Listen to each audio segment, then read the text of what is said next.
Sexual assault के victim या acid attack के विक्टिम, उनके इलाज से वो मना नहीं कर सकते। ऐसा क्यों सर? ये प्रोविज़न बनाया हुआ है 357 में।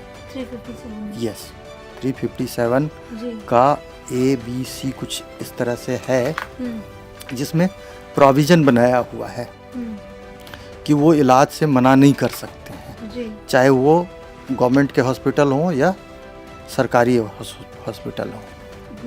दूध मिले, ठंडा और कच्चा दूध मिले तो उसके जो इफेक्टेड पार्ट है उस पे डालते रहना चाहिए। अगर दूध नहीं मिलता है तो कम से कम ठंडा पानी का रेगुलर फ्लो उस पे देते रहना चाहिए। एसिड अटैक के लिए 2 से 7 लाख, अलग अलग कैटेगरी के लिए अलग अलग इसमें कंपनसेशन है। ये है कि उसमें ट्रीटमेंट की भी व्यवस्था है। अच्छा, ट्रीटमेंट की भी व्यवस्था है। है। ये गवर्नमेंट देती है या फिर जिस व्यक्ति ने इस चीज को अंजाम दिया है उसको पे करना पड़ता है? नहीं, ये ट्रीटमेंट गवर्नमेंट करवाती है। अच्छा, गवर्नमेंट करवाती है ट्रीटमेंट। बाद में कोर्ट उसे सज़ा के समय एक्यूज पे वो क्षतिपूर्ति के रूप में, फाइन के रूप में अवार्ड कर सकती है। कोर्ट का ये डिस्क्रिप्शन है। लेकिन जो मेन बात है वो ये है कि कोई भी अस्पताल, कोई भी रजिस्टर्ड डॉक्टर जिसके पास ये विक्टिम जाएंगे, रेप विक्टिम, पॉक्सो के विक्टिम, सेक्सुअल असॉल्ट के विक्टिम या एसिड अटैक के विक्टिम, उनके इलाज से वो मना नहीं कर सकते। ये प्रोविज़न बनाया हुआ है 357 में। 357 यस, 357 जी। का ABC कुछ इस तरह से है जिसमें प्रोविज़न बनाया हुआ है कि वो इलाज से मना नहीं कर सकते हैं जी। चाहे वो गवर्नमेंट के हॉस्पिटल हों या सरकारी हॉस्पिटल हों। मेन बात है बचा कैसे जाए। तो एक बहुत अच्छा उदाहरण है, चूँकि आप जमुना पार से आए हो, जमुना पार का ही एक घटना है। मैं DLSA में भी हूँ, DLSA वेस्ट में हूँ, सेशन पैनल में हूँ। तो ऐसे केसेस देखने को मुझे मिलते हैं, क्योंकि ये सेशन ट्रायल के केस हैं। DLSA इसमें बहुत अच्छा काम कर रही है और इस तरह के विक्टिम के लिए वो बहुत अच्छा कर रही है काम, और अप्रिशिएट करना चाहिए, उनसे हेल्प लेनी चाहिए। एक घटना की बात मैं बताता हूँ।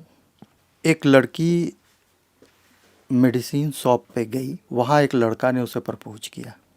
वो सुन के अनसुना कर दी जी। फिर चली गई, फिर दोबारा आई दवाई लेने, फिर वो कहने लगा। उस बार थोड़ा सा उसका रूखापन बढ़ गया था, लेकिन वो जो है उसे मना करके चली गई। फिर तीसरे बार आई तो वो धमकी देने लगा कि मैं एसिड अटैक कर दूंगा अगर तू नहीं मानी तो। तो मतलब जो व्यक्ति इस तरह की धमकी देता है, तो अगर हम चाहे तो क्या हम उस पर भी कोई एक्ट लगा सकते हैं? उसी स्टेज पे, फर्स्ट स्टेप पे ही उस समय उनको स्टेप आउट करना चाहिए, लड़की को आउट कर देना चाहिए। अगर आप अपराध होने की संभावना आपको लग रही है, युक्त संभावना लग रही है, तो उस समय आप स्टेप आउट करो। अगर आप स्टेप आउट नहीं करते हो तो अपराधी का हौसले बुलंद होते हैं और वो फिर इनकरेज होकर अपराध को अंजाम देते हैं, फिर एग्जीक्यूट करते हैं। कॉमन थ्योरी है कि हमारे क्रिमिनल जूरिस्प्रूडेंस में कि कोई भी अपराध पहले मस्तिष्क में आता है, इसे मेंस रिया कहा जाता है जी।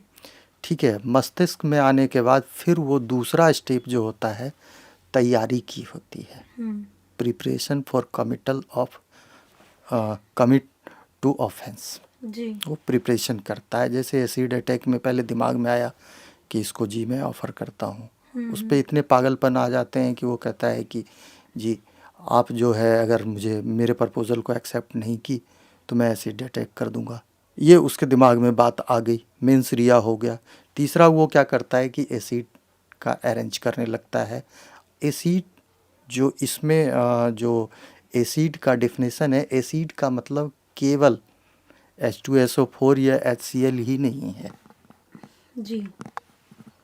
ऐसे हर एक पदार्थ हम्म, जो एसिड के लक्षण रखते हैं वो सारे पदार्थ जी। एसिड के श्रेणी में आते हैं जी। हमारे अपराध शास्त्र में। जी जी ठीक है, तो फिर वो उसको अरेंज करता है, जी ये प्रिपरेशन हो गया। जी जी फिर जब वो उस किसी व्यक्ति पे डालता है तो फिर वो एग्जीक्यूशन ऑफ ऑफेंस हो गया। जी जी।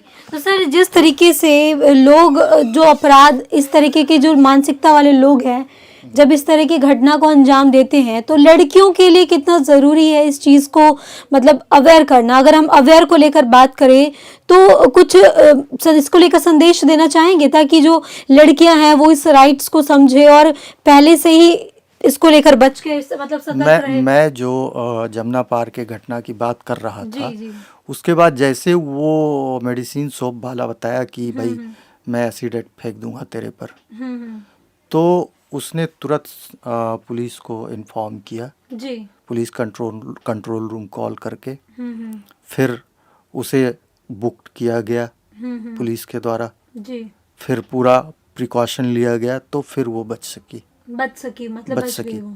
जी तो ये एक महज एक एग्जाम्पल है, जी लेकिन जो मौकाए वारदात होता है जी उसके अनुसार हर एक व्यक्ति को कॉन्शियस रहना चाहिए। और अगर हम बात करें जैसे कि आप तो इस तरीके के केसेस अगर हैंडल करते हैं तो अगर महीने की बात करें या हफ्ते 2 हफ्ते की बात करें तो इस तरीके की जो चीज़ें हैं वो कितने केसेस आप मतलब आते हैं आपके पास, कितने केसेस देखते हैं? नहीं, ये केसेस रेयरेस्ट ऑफ रेयर होते हैं। रेयर हो गए हैं। नहीं, रेयरेस्ट ऑफ रेयर होते हैं, जी। यदा कदा ही ये केसेस आते हैं एसिड जी। अटैक के। हम्म लेकिन ये इस जो विक्टिम होते हैं हम्म उसके दुख दर्द का कोई सीमा नहीं होता है, इसलिए ये बहुत बड़ा अपराध है। जी जी जी एक जिंदा आदमी लाश के तरह जीना पड़ता है उसे, जी एक मृत व्यक्ति की तरह जीना पड़ता है। जी तो इस अपराध का अगर कोई चीज़ में मेजरमेंट किया जाए इसके दुख दर्द का, तो उसकी कोई सीमा नहीं है। जी it can not be counted in word and in figure. The pain is unlimited for whole of the life.